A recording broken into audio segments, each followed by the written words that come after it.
What if I told you one of the world's biggest brand comeback was a company itself telling that its product is really bad and they have made a history then after. Let's get to know how this happened. Does it sound like a corporate suicide? Company क्या खुद को ही मारना चाहती?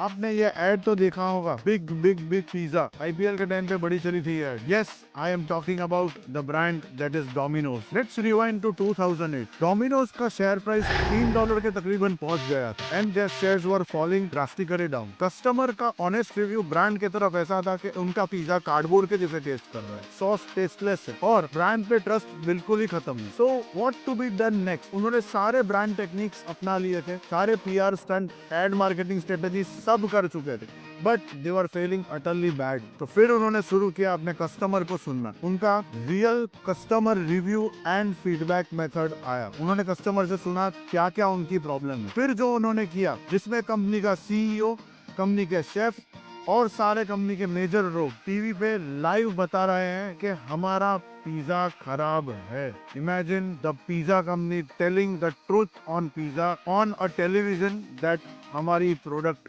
खराब है, कि आप सही हैं और हमारा पिज्जा वाकई में खराब है, but this time we are learning and we are reviving it for you. TV में आंखों में आंखें डाल के उन्होंने ये सच बोला लोगों से। No filters, no corporate speech, just the truth, the brutal truth. Our product is bad and we are improving on it. And फिर आया अल्टीमेट ट्विस्ट। उन्होंने नया पिज्जा अपने डायरेक्ट क्रिटिक्स, जो उनके डायरेक्ट कस्टमर्स थे, उनको टेस्ट करवाया।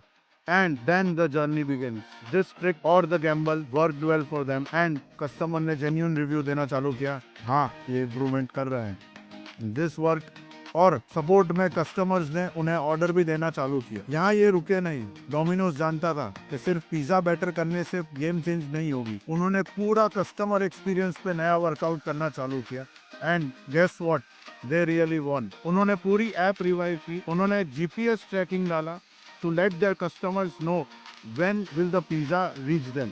So this was all a new start by them and the results were staggering high. From 2010 to 2020, a pizza store reached down to just $3 per share, now staggering more than $400 per share. So that's an immense growth from the best rebranding strategy that you must have heard. और ये करते करते ये America की number 1 pizza brand and today it hold at least 50% of the stake in the US also. तो दोस्तों, इससे सीख क्या मिली? Sometimes branding, rebranding, polishing, advertising does not work. The straightforward truth works. अपनी गलतियां को जाने और उनको करेक्ट करें and sometimes it can prove extreme motivational and extreme inspirational for the life changing journey जो डोमिनोज ने किया। हम सब भी एक्सेप्ट करके चेंज कर सकते हैं। अपनी गलतियों से भागो मत, उन्हें एक्सेप्ट करो। This is the first step to grow in any business. यहाँ अपनी सच्चाइयों को जानो। लोगों में विश्वास तभी बना रहेगा जब आप लोगों तक वो सच पहुंचाओगे। So your truth will become your victory and true analysis of yourself will make you greater at any cost. ऐसा कौन सा फेलियर है जो आप खुद में जान के और ऐसा एक्स्ट्राऑर्डिनरी कमबैक को अनलॉक कर सकते हैं? आज अपने आप को सवाल कीजिए and make it a powerful history of yourself. अगर आपको ये स्टोरी इंस्पायरिंग लगी है तो please share it with somebody who you might think will get unlock a new different potential of himself और herself. Do not forget to subscribe and follow Motivationalism. Please share it at the maximum. और आज आपको ये comeback strategy कैसी लगी? Please let us know in the comment section below. Tell me if I can be of your help somewhere.